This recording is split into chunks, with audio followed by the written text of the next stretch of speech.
How does the removal of the Jen Reid statue, A Surge of Power, portray Bristol City Council's position against a backlash from the removal of the Colston statue?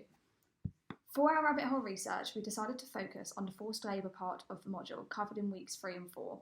We were particularly interested in conversations in the city's more recent past, particularly surrounding the Black Lives Matter protests of June 2020. Our group rabbit hole journey started during the fieldcast in Bristol. We felt that exploring the city ourselves gave us great inspiration to ask questions about its past. On the second day of the fieldcast, we visited the plinth of a statue of slave trader Edward Colston, which was torn down during Black Lives Matter protests on the 7th of June 2020. We found the plinth to remain empty. This caused us to ask why this is. Are there any plans for its future? Has it been touched since the initial statue was removed? We began to find answers to these initial questions by visiting the M-Shed Museum. Here, we found a timeline of the Edward Colston statue's history, including that of the plinth.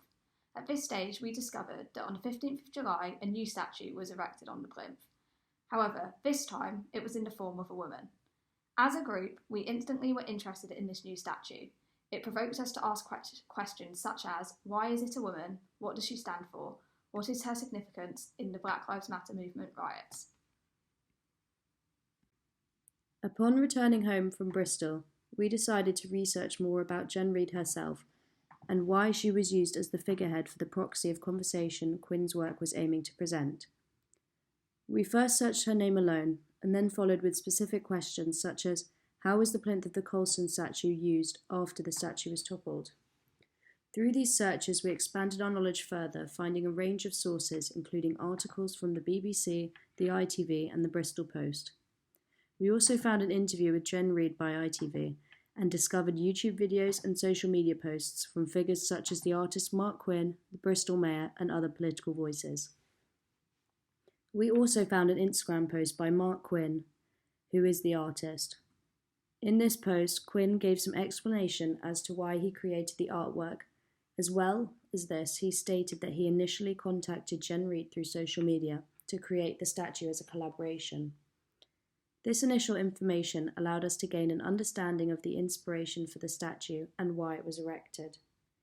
This information gave us a greater understanding of the political motivations behind the statue, allowing us to begin to narrow our research to the more political side of the plinth. Initially, we wanted to explore the whole city's opinion to the Jen Reid statue. However, we soon realised that this was far too broad because of all the different attitudes within Bristol as a city.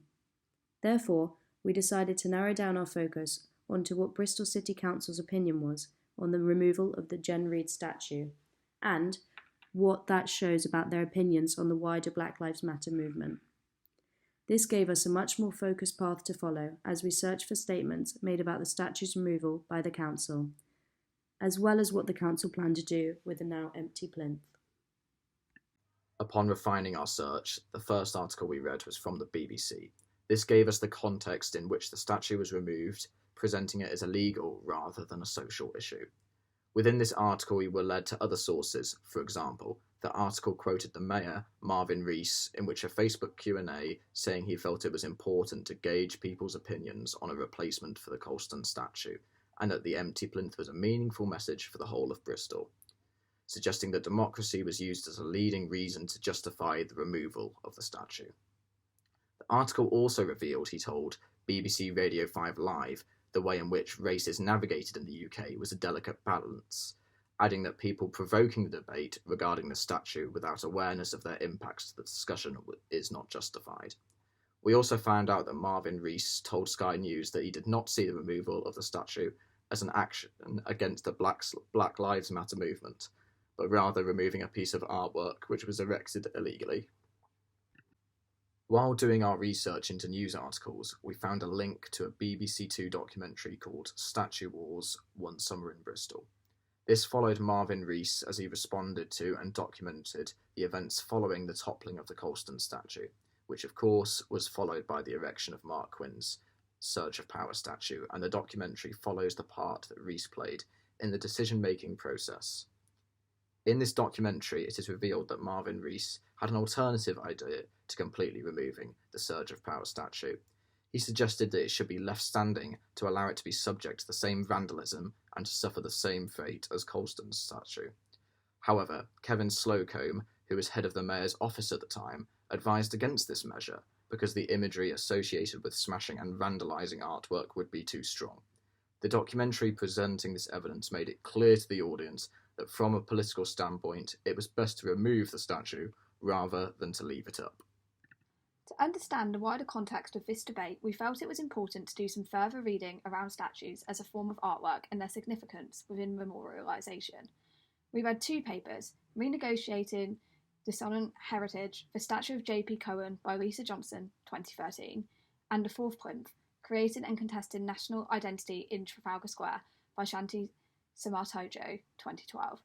In the former, Johnstone presents the ideas that heritage can be used to represent a wider form of culture and discusses that statues as a form of heritage are inherently dissonant in character. The latter discusses an alternative example of a piece of memorialisation, the 4th plinth scheme in London, and how it was received by the public eye. This is a useful comparison to our example.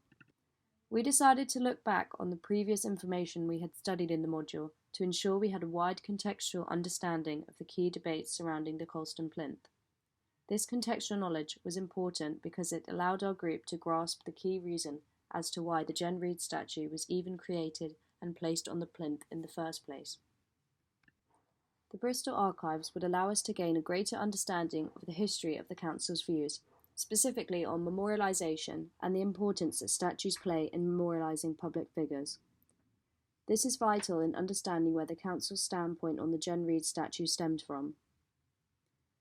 Another thing we could have done to go further is that we could have discovered what legal sanctions the Council used to remove the statue in under 24 hours of its erection. Would it have fallen under the category of something such as littering or vandalism? This is important knowledge as it can help us understand the general way in which the Council viewed the Jen Reid statue. Lastly, we could have delivered interviews to members of the Council, especially the Mayor. This would have been beneficial in getting to grips with the more emotional charges behind getting the statue removed. Was there any personal bias fueling the rapid removal of the statue of Jen Reid, or did it simply come down to the Council's set of rules being broken? In conclusion, we started with a baseline overall understanding of Bristol's ties with the slave trade. We then took this understanding on our field trip to Bristol, and we discovered a focused interest over time which we procured into a research question. Following further research that came in many different forms prior to our first-hand visit to Bristol, our group formed a set research question and looked deeper and deeper into our specific path of interest. We found out that there is always more to discover. By utilising various methods of research to gain a deep contextual and current understanding of the issues surrounding the politically inspired statue of Jen Reid. These multiple aspects of research have allowed us to understand different viewpoints regarding the statue, ranging from the protesters' opinions to as far as the mayor's opinions. Overall, our research has been successful in allowing us to begin to see how the removal of the statue of Jen Reid portrays the City Council's position after the removal of Colston's statue. However, there is a lot more we can delve into regarding this research question.